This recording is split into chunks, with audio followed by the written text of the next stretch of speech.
Got from Wessex Blades progress video. So this is the list of what I'm going to be starting to take on. Managed to delete an R off of this in a minute, so I'm going to write an R back on. R. So got myself a lovely little whiteboard.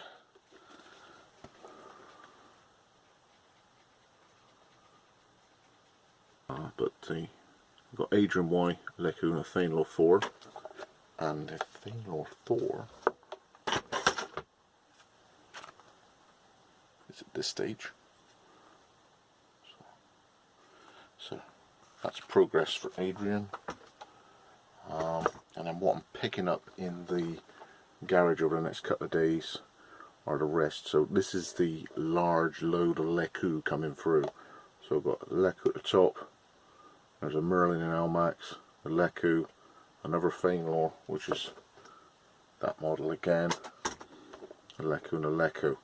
So I'll be doing surface finishing outside, profile grinding, moving forward with a few scales every now and again. I've just ordered a mountain of stuff from Ground Flat Stock, some finishing belts, some grinding belts, and some white G10, because the one for Adrian is going to be triple liners. I'm really looking forward to this. This is going to be a bit of an epic build. And then post came this morning for his extra large ferro rod. So I'll order one off Amazon. So you love the post from don't move with this. So by the time I contest the delivery, I might as well order another one in the meantime to make sure that gets out. And then cracking on. Loads of work on. A bit of a show and tell on a go lock. So I've put a bit roughed out yet, so I haven't finished the handle. A stainless lanyard tube, and I thought, as go locks got sort of steel fittings, ideas on that. Got to get this back to, I think it's Mark. Okay, this is a classic go lock, so I'll try and email Mark in the next couple of days. And there was something about spurs, if I remember.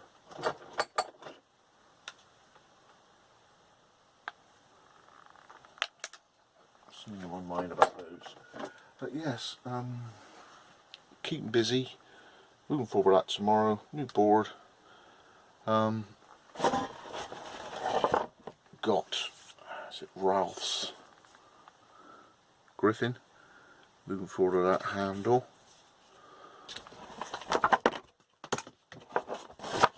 Burl here, I'm filling gaps. So epoxy and dust. So for future, there's going to be a crazy one coming through with beautiful wood like that. What else we got in here? New idea for ferro rods. A wood center. Now this is just so a pilot drill won't shoot off of line. So I'm going to give this as a trial, so I can really get the ferro rod central. Just moving forward, a new idea to have a different core in the ferro rods, so it not only does it give an attractive and conducive appearance, so it could be black wood, it could be like an oak strip, so I could rip down through the circular saw, sort of a 3mm, finish it through the planer, so sort of 2.5, 2mm, and then that goes in the centre of the ferro rod billet. And as I pilot it, the drill would much rather try and drill through the wood than get to the wrong side of the fibre liner and skip out into the wood and there be off centre. So every now and again I got one, I end up throwing it away because the drill was struggling getting through the liners compared to yew or something, or birch. The fibre liner is really hard, and a thin drill pilot, and it's no good trying to do an 8mm drill first because it's very difficult to find the centre anyway. So generally speaking, you do it with a pilot drill to make it follow that hole. So I'm going to trial that. So this is like a big piece in the centre of that one, and I'll see how we go with it. So that's those to work on. Leku there. I think this is for Lewis. This one's got to be distressed in some way. I've got to play that and have a bit of a trial, but that one's going to be blued. And then 2 prepper knives. This one has to get its move forward in the next week, so I'm going to move these blades forward and then get this one out in the next week. So the level work on this one. This is for a mate. Alright, this is just a mate's sort of favour thing. Alright, so beautiful bit of burl. Again, that's epoxy and dust and continually sanded to fill the little voids in, and it's come up beautiful. And then the 2 pikes at the end, they're just gap measuring things for the hung pot hanger that you'd have in camp, where you have the steps are the same. You literally just go along the edge of the wood like that and mark it out. You can score circles with it, so for bowls you can score a circle and then obviously use that circle to go around again for a bigger bowl. It's just basically a marking thing for parallel lines. You can crack open walnuts and stuff with it rather than use your blade, so it's just a useful marking mechanism like a compass, just for scoring and walking and giving similar sort of marks along things for cuts.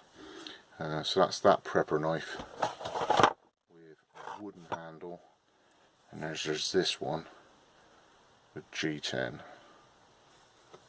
again with the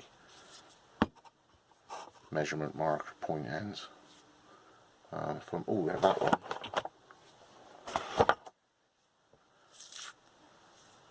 This one's got a micro maul.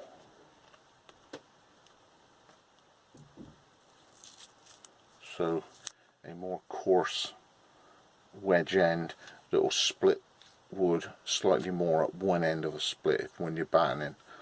So your bevel that way will be splitting wood, but at one end it'll do it a little bit more as well. So it, not only will you be splitting that way, you'll be splitting that way as well, and then obviously save your edge a little bit. So you've got a working maul at one end. Yeah, non-stop busy.